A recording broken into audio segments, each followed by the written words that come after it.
This video, I talk about two territories in Georgia, uh, South Ossetia and Abkhazia. As I mentioned, because of the war, early 1990s and 2008, unfortunately, South Ossetia and Abkhazia became an independent nation, but nobody recognized them. Georgia lost these two territories, and Russia control and helped them, even though internationally Russia doesn't give them their they don't want to, Russia doesn't want to recognize them, but I can say 100% they control South Ossetia and Abkhazia. So in this video I will be showing you another region, Karabakh region. When you look at these two maps, you can see on the left, before the war in 2020, 44-day war changed the history of Karabakh. So the map on the left, you can see Armenia controlled areas, not only Karabakh, also seven adjacent regions of Karabakh is controlled totally by Armenia. Azerbaijan, they couldn't enter these territories. But after the war, Azerbaijan took over seven territories around Karabakh, and also 23% of Karabakh was controlled by Azerbaijan. The most important city is Sushi, was controlled also Azerbaijan, and it's really close to capital of Karabakh, which is Hankendi. It's it's 3 kilometers to capital Hankendi. So before the war, before actually the collapse of Soviet Union, here you can see the Azeri population in occupied territories. When you look at this map, shows the importance of Karabakh for Azerbaijani people. So in 1989, 76% of Karabakh population is, which is 481,000 Azeri people, and 23% of the people, they are Armenian population. So when you look at Agdam, is currently after the war, Azerbaijan took over this city. When you look at the population, 131,000. Currently, Agdam, unfortunately, nobody lives because of the destruction of Armenian for the last 30 years. So you can see 99.5% of the people, Azeri people, even before the war. Kalbajar region, as you can see, most people are Azeri people, 96%. Lachin territory, you can see almost 90% of the people are Azeri people. Kubatlı region, more than 99% of the people are Azeri people. Zengilan region, the same. Most people, almost 100% of the people are Azeri people. Cebrail is the same. Hadrut, you can see mostly Armenian, but currently this territory is controlled by Azerbaijan. Fizuli, the same population. When we look at the capital, Hankendi, or the Armenian name is Stepanakert, you can see 85% of the people are Armenian, 14% Azeri. Askeran is currently Armenian populated area, 73% Armenian. Mardakert, 83% of the people are currently is again Armenian people. They still live there. And Martuni, you can see 79% of the people are. This shows us not only the importance of Karabakh, but also the ethnic groups of this region. But after the war, I will show you the other map, which in Nagorno-Karabakh, there is no Azeri populated areas in Nagorno-Karabakh. It is all Armenians. This is another map in Caucasus region, so you can see Russia involves in Caucasus is very, very deeply. In 1991, if you remember, there was a war in Chechnya. In Dagestan, they had some conflict in 1994 when Chechen attacked Dagestan because they want to gain their own country's independence. They tried this way. It was a mistake, but unfortunately, they lost the war and they couldn't gain their independence. Why for Russia is really, really important? First of all, Georgia wants to join NATO. Since their independence, they want to join NATO. And there are some ethnic groups in Georgia, Abkhazia, and South Ossetia, as I mentioned before. So when Russia helped these territories, it's going to break Georgians joining or lost hopes joining NATO. So this is another reason. So Russia and Azerbaijan, because of the oil, they have really good relationship. Armenia and Russia used to be very good, very close relationship, but after the Second Karabakh War, there is a huge conflict between these countries. And here's the again this the Karabakh map before the war. 7 regions, and Karabakh was 100% controlled by Armenia. But after the war, Azerbaijan took over Fuzuli, Hadrut, Cebrail, Kubadlı, Zengilan, Lachin, Kelbecer, and Agdam. The other cities, like pink areas, are currently 100% Armenian population. Azerbaijani people, they cannot enter this area. Approximately 100,000 people live there, but Armenian sources say it's more than 130,000 people.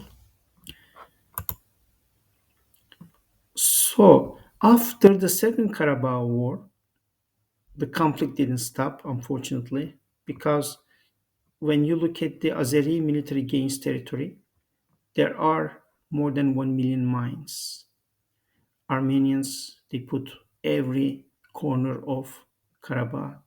Unfortunately, they put mines. So these mines kills every single day Azeri soldiers or Azeri people, innocent people die. So because of these conflicts, Azerbaijan puts a checkpoint in Lachin territory because they didn't want any Armenian people. They come here freely. Still, Karabakh people they can go to Armenia, and if anybody is from Karabakh who are living in Armenia, they can go to Karabakh. But of course, there is a checkpoint. Russian peacekeepers, their job is to monitor this area. There are more than 2,000 soldiers. They are helping Armenians to cross the border peacefully. And their job to ensure the safe passage through Lachin corridor. But sometimes Russians help Armenians terrorist groups to carry guns to Karabakh, which is this is the against the Second Karabakh War agreement. And I think when you look at this is a bigger map for you to understand. As you can see, the blue part, all those blue cities are currently Azerbaijani cities or Azerbaijan government forces They are standing there. So historical cities Shusha here, and the Hankenti or Stepanakert is the capital of Karabakh. It's really, really close to Shusha. Lachin, that's the checkpoint area here, because Armenians and Karabakh people, they always cross this area. These are the peacekeepers. As you can see, there are a lot of peacekeepers between Azerbaijan and Karabakh territory. By the way, Artsakh is an Armenian name for Karabakh. And after the war, 2020 war, the conflict still continued several areas, especially South Gold Mine and on the border regions of Armenia. The conflict continued. So when we have these conflicts, the main goal is Russia want to continue Soviet Union. Russia wants more territories as usual. So, and all these things, unfortunately, Russia wants to control all Soviet Union republics. So this is the similar map, disputed territories. You can see the brown area, light brown. This is the Karabakh region. And there are some exclaves in either side of the country, in Azerbaijan and Armenia, used to live the other ethnic groups. Currently, nobody is living there because of the conflicts for the more than 35 years. And after the 2020 war, as I mentioned, there are some conflicts on the border. You can see red areas where Azerbaijani armies took over those territories. Actually, there is a map, Soviet Union maps, but Russia doesn't want to share those maps. And Armenian side, they know that if Russia shares, Azerbaijan is going to gain more territories on the east side of Armenia. And this territory is called Sunik, used to be part of Azerbaijan. But because of the Stalin decision, this territory was given to Armenia. Why? Because they want to cut the connection between another area of Azerbaijan, which is called Nakhchivan. Nakhchivan and Azerbaijan used to be connected to each other because the main goal is to cut the connections with Turkey. Turkey and Azerbaijan, they speak similar languages, they have the similar culture, and that was Stalin's main goal. And this is the most recent map, 2023, and there are checkpoints, as I mentioned, in Lachin, here, Lachin corridor, and still Azerbaijani army, they catch Armenian illegal armed forces. So whenever they catch them, they kill or they destroy those people. Azerbaijan wants peace, but Armenia, for the last 2 years, the President Pashinyan, he keeps saying, yes, Karabakh is internationally recognized territory of Azerbaijan, but unfortunately, when it comes to an action, he doesn't sign the peace agreement. On the other hand, the president of Armenia, Pashinyan, agrees, but the people who are living in Karabakh, they said, Pashinyan has nothing to do with our region. They don't respect him. They don't want to listen to him. And then my last region, conflict region, again, you can see Russian influence, Russian involvement there. This region used to be part of Moldova, and the region is between Ukraine and Moldova. Again, different ethnic groups in this region. And Moldova is a very small country, southeast Europe, between Ukraine and Romania. Gained its independence in 1991, and the region is there is a Dniester River, and the other name of this region is Transnistria or Transnistria. So the capital of this region is Tiraspol, as you can see here. The capital of Moldova is Chisinau, and the capital of Transnistria is Tiraspol. This map shows you the percentage of the ethnic groups in Transnistria. As you can see, 40% are Romanian or Moldovan people, 28% are Ukrainians, and 25% are Russians. So, again, this region is controlled by Russian army still is there. Russia is helping to gain this region its independence. What's the main goal? This tiny territory, why it's really, really important? Because, again, why Russia is attacking Ukraine? Because they want Black Sea.